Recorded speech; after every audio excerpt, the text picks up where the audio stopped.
Swayam Prabha. Digital India. Educated India.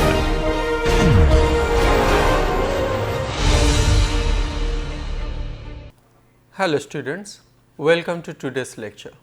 In last few lectures, we have discussed the quantum mechanical solution of angular momentum operator. We have defined the angular momentum operator in Cartesian coordinate and in spherical coordinates, and then we have looked at its solutions, that is eigen values and eigen functions of this angular momentum operator. In today's class, we will start discussing about a few simple systems where we can see the application of angular momentum operator. In the course of this discussion, our first example that we will be dealing with is the so called particle on a ring. You remember we discussed particle in a box problem, where the particle was confined to a one dimensional box and later we extended it to two dimensional and three dimensional box. This is somewhat similar, however, instead of having a linear translational motion, here in this case the particle is on a ring and is showing a rotational motion. That is the key difference. When I can show the movement of this particle on a ring here, where you can see that the particle with mass m is going around this circle of radius r.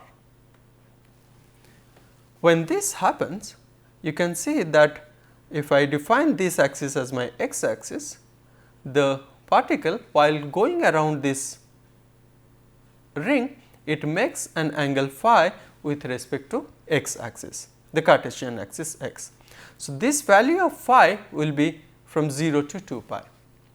This is when I describe the motion of the particle in an angular coordinate. However, when I describe this particle's motion in the Cartesian coordinate, you can see that I have defined this axis as z axis, this is x, the other axis is y. So, therefore, the movement of the particle is confined to x and y axis, or in other words xy plane.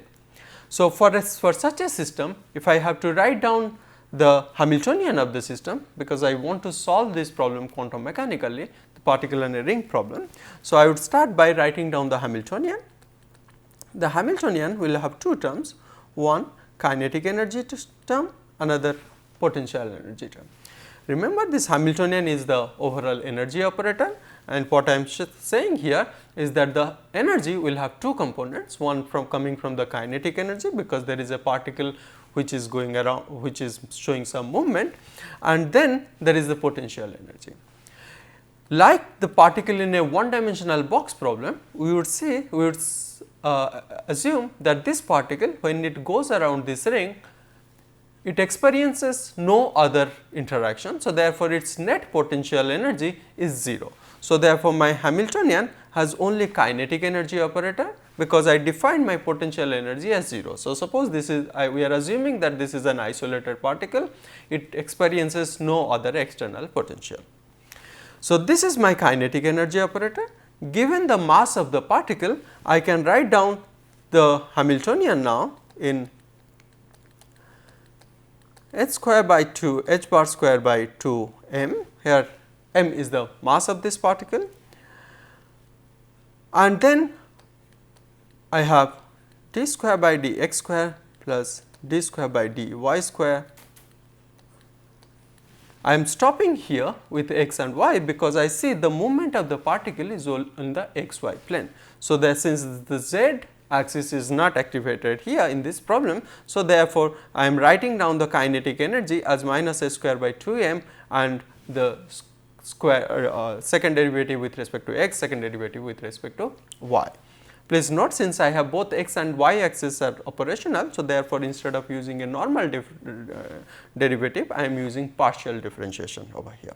So, this is my kinetic energy operator, and which is also the total Hamiltonian. Now, you see, with this kind of operator, I could have used this operator to describe what, suppose a particle is going along a square or a rectangular box. However, in this case, it is going along on a ring. So, it is showing a circular or a rotational motion. So, therefore, I already know that I can convert this Cartesian coordinate to spherical coordinate. So, since I have only 2 dimensions here, one is r, another is phi. If you remember the theta, the azimuthal angle, that is still not operative here, because the movement of my particle is only along the xy plane. So, therefore, I know from here I can see that x I can define as r cosine theta and y as r sin theta. If I use x and y on this form, then I can write down the d square by dx square and d square by dy square as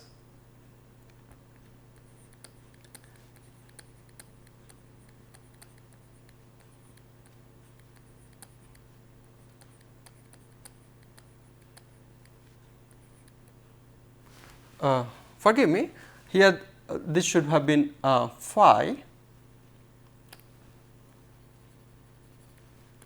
instead of theta, which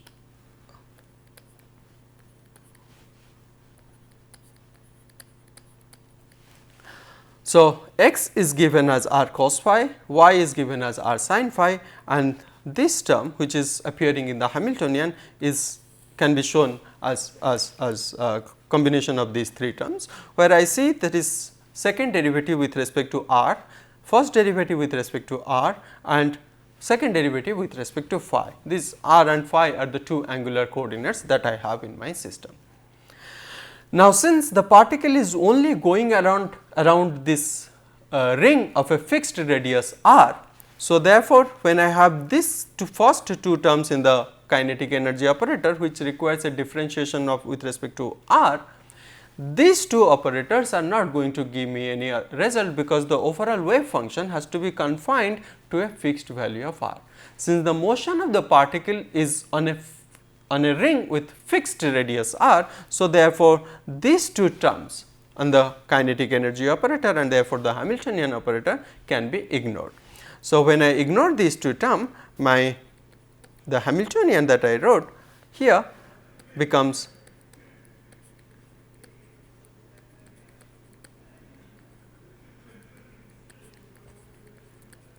I am moving from partial derivative to normal derivative, because I see that I have only one coordinate operational here.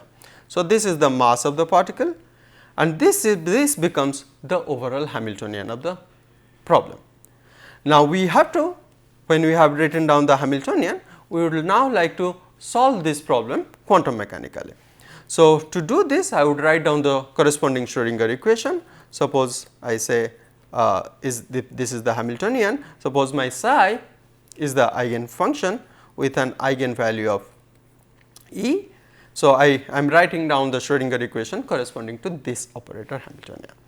So, now what we would do is that let us use this expression that we have.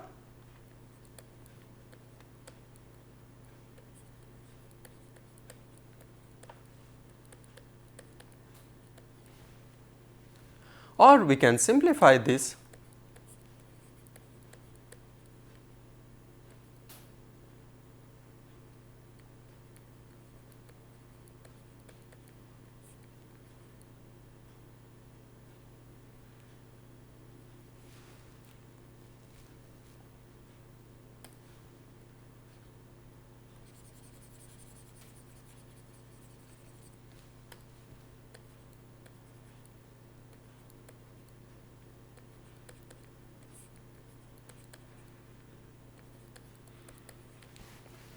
So, where I have made all the term the second derivative term without any prefactor, and all these prefactors are converted here. So, I can simplify this one more step. I can define when I have this mass and r square. So, this is simply the moment of inertia,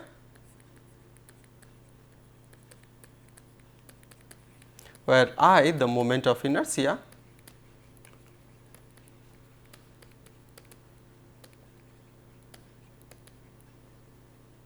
is defined as m r square, where m is the mass of this particle going around a circle of radius r. So, now I have this second order homogeneous differential equation, which something similar we also saw in particle in a one dimensional problem. If you remember the solution of this, you will see that the solution of this differential equation is essentially an exponential function, where the exponent is given as the square root of this term over here.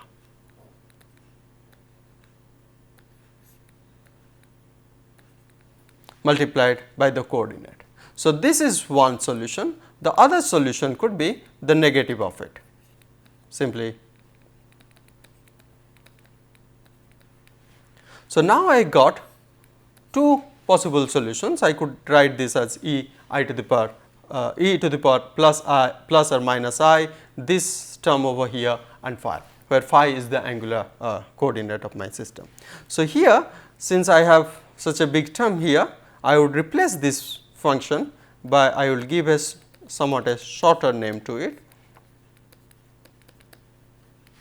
I call it m. I still do not know what is this m, but this m depends on the moment of inertia, which depends on the mass of the particle, the radius of the ring around which the particle is going, h bar, and the energy of the system that would come out of the solution. So, now what I have is that I have got this wave function, which is e to the power, in short I can write e to the power I m phi. So, this is the general form of the wave function I am getting. Now, we would see, if you remember our discussion for a particle in a box problem, we obtained a general solution of the wave function, and then we imposed the boundary condition. And for a particle in a box problem, the boundary condition was the wave function should be continuous at the boundary of the box. Here, now we have to see some boundary condition. What kind of boundary conditions can we imagine here? One thing that we can notice here is that when I make when the particle makes a 2 pi revolution and comes back to this original position, and for the second part, when after making the 2 pi revolution, the wave function should reproduce itself. The wave function should be single valued. So, that means there should be a periodic nature in the wave function. So, that we will impose on this wave function, and we will see what is the outcome of this discussion. So, we have now psi as a function as e to the power I m phi, where m is defined as h bar. Now, this is psi as a variable of phi. What I just suggested is that psi of phi should be equal to psi of phi plus 2 pi. So, that means when I make a 2 pi revolution, and come back, the wave function should reproduce itself. So, when I look at this, I write down the right hand side e to the power I m phi, and here I m phi plus 2 pi. All right. So, now when I look at this right hand side, I have first term I m phi multiplied by a second term I m 2 pi. Now, the left hand side and right hand side can be equal to each other only when this second term in the right hand side will become 1. Only then this condition will be satisfied. So, let us impose this condition that e I to the power m 2 pi is 1. So, we know we can write this function as a cosine function plus a sine function. Sine function is with the imaginary root I, and this should be 1. Now, when I look at this, I can say that this equality will hold when m is, suppose if I use m is 0, then this function becomes, the sine function becomes 0. So, therefore, the imaginary part is gone, and I have, since I have 2 m pi, this becomes 1. So, this relation is valid when m is 0, and similarly I can show this relation will be valid when m is plus 1. So, you can see this will be sine 2 pi, this will become 0, and cosine 2 pi is 1. Not only that, I would also have minus 1 as a possible solution. that is because the cosine function is an even function. So, similarly, I can show that I have all other integers plus or minus n are allowed values of m. So, here if you see that I had this general expression for the wave function. When I started my discussion, I defined m as twice moment of inertia, the energy of the system h bar. Moment of inertia is product of mass, which could be a real number, which is a real number. The radius of the ring is again a real number, and h bar is again a constant. So, I see I had, when I looked at this number, I would not have imagined that this m would actually be an integer. But why do I get this the restriction that m has to be integer? That is because I have to make sure that my wave function is well behaved. When I say that, when I impose the condition that the wave function is well behaved, then that boundary condition gives rise to this interesting observation that the allowed values of m are going to be 0, plus minus 1, plus minus 2, plus minus 3, and so on and so forth. So, if m has some discrete value, so I can solve this now. I can rewrite this expression as E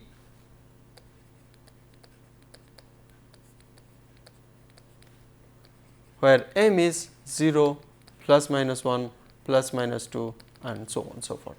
Here the energy of this particle in a ring turns out to be a function of m. So, this m goes from 0, plus minus 1, plus minus 2, and so on and so forth. We will now discuss a little more about these eigen values that we just discussed.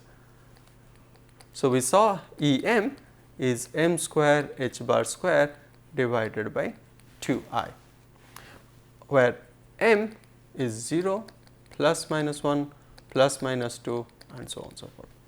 What is the lowest possible value of m? That is 0. When m is 0, E m is, I put here, so E 0 is 0, that is the lowest energy. If m is plus 1, then I see E 1 as m square, which is 1. So, I have h square by 2I.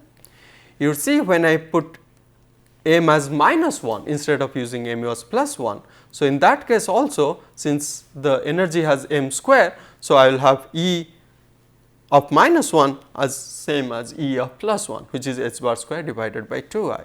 So, I can write this E plus minus 1 have same energy.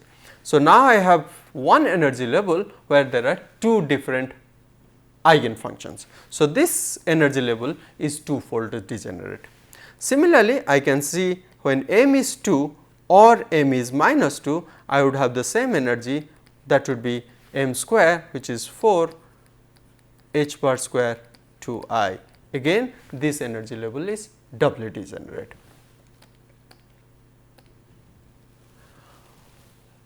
What we see here is that as I increase the values of m further and further, the energy is increasing, because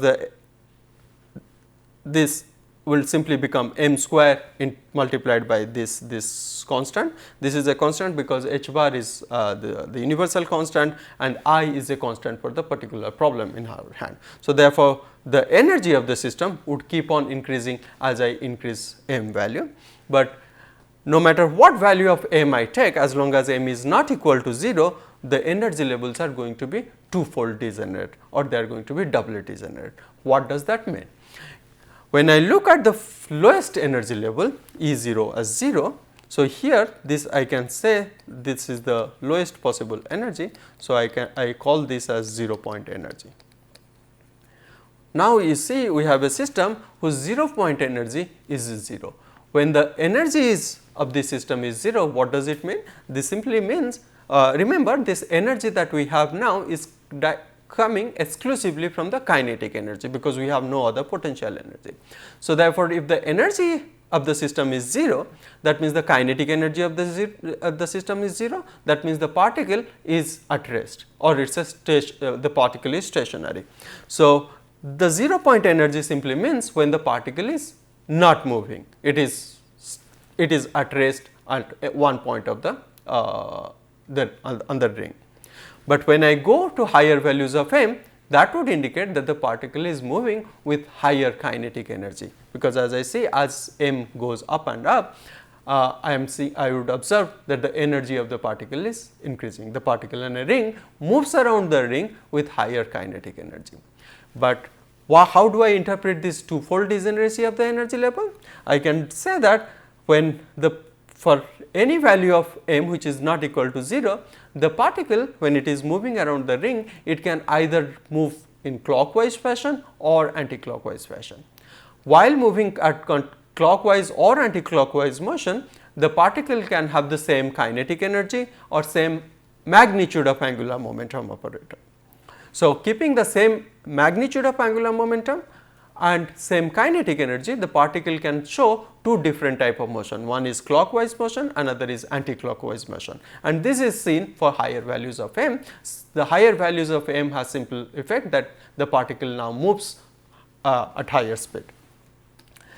We will now discuss the eigenfunctions of the system.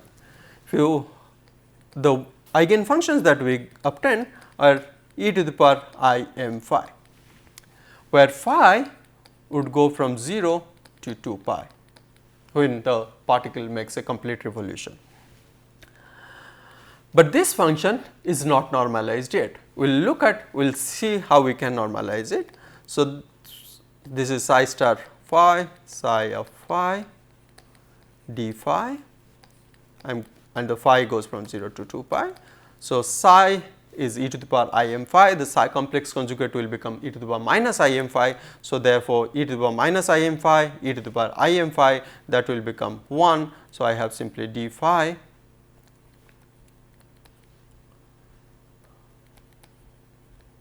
So, if I had multiplied this as with a normalization constant n, I would have got n square here, 2 pi n square, which should have been 1, and in that case n would be simply 1 over 2 pi under square root. So, therefore, the normalized form of the wave function is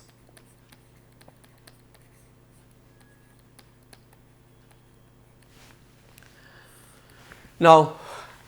I have come across a situation where the wave function is not actually real, but it is complex. It has, I can write this wave eigenfunction instead of e to the power I m phi, I can write it as a cosine function in the real plane and a sine function in the imaginary plane.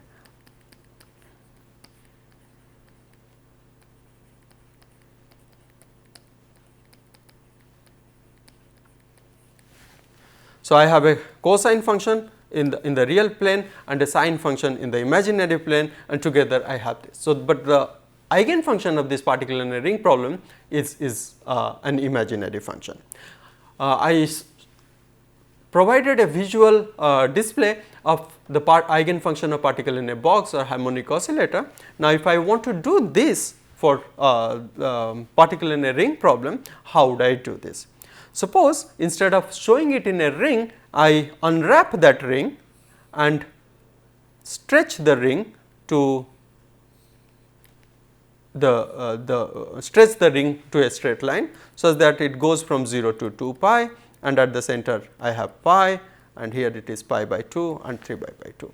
If I have to draw this real part of the wave function, I have it is a cosine function. So, this would be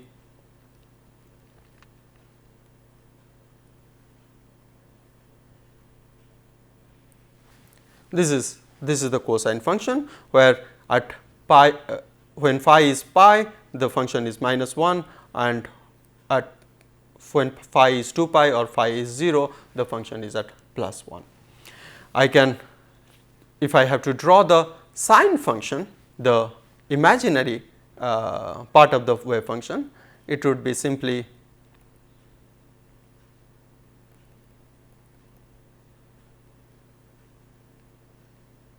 So, sin pi will be. So, I have a cosine function. So, this is the real component of the psi and this is the imaginary component of the psi, the wave, the eigenfunction. You see the real and the imaginary components of the wave function, they grow, they have a phase between them, a phase of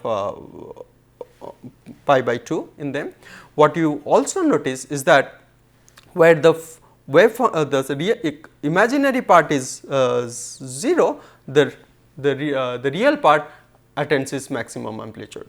If you take the probability density of this wave function, so which is, so this is my actually I am drawing this wave function for m equals to plus 1.